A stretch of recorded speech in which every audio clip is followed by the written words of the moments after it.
बातमी पुण्यातून पुण्याच्या पुलाची वाडी परिसरात पाणीच पाणी झालंय। खडकवासल्याचा विसर्ग वाढल्यानं परिस्थिती चिंताजनक झालेली आहे।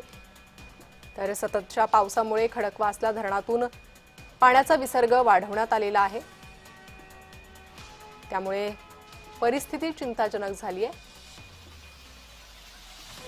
ही दृश्य आपण पाहतोय, परिसरातली घरात पाणी शिरलेलं आहे। संसार उपयोगी साहित्याचं नुकसान झालंय, त्यामुळे नागरिक त्रस्त झालेले आहे। नागरिकांची तारांबळ उडाली आहे। पुलाची वाडी परिसरातील ही दृश्य पाणीच पाणी या संपूर्ण परिसरात झालेलं आहे। लोकांच्या घरात पाणी शिरलेलं आहे। संसार उपयोगी साहित्याचं नुकसान झालेलं आहे। परिस्थिती चिंताजनक या परिसरातली झाली आहे। खडकवासला धरणातून पाण्याचा विसर्ग वाढवण्यात आला, त्यामुळे नदीला पूर आलेला आहे।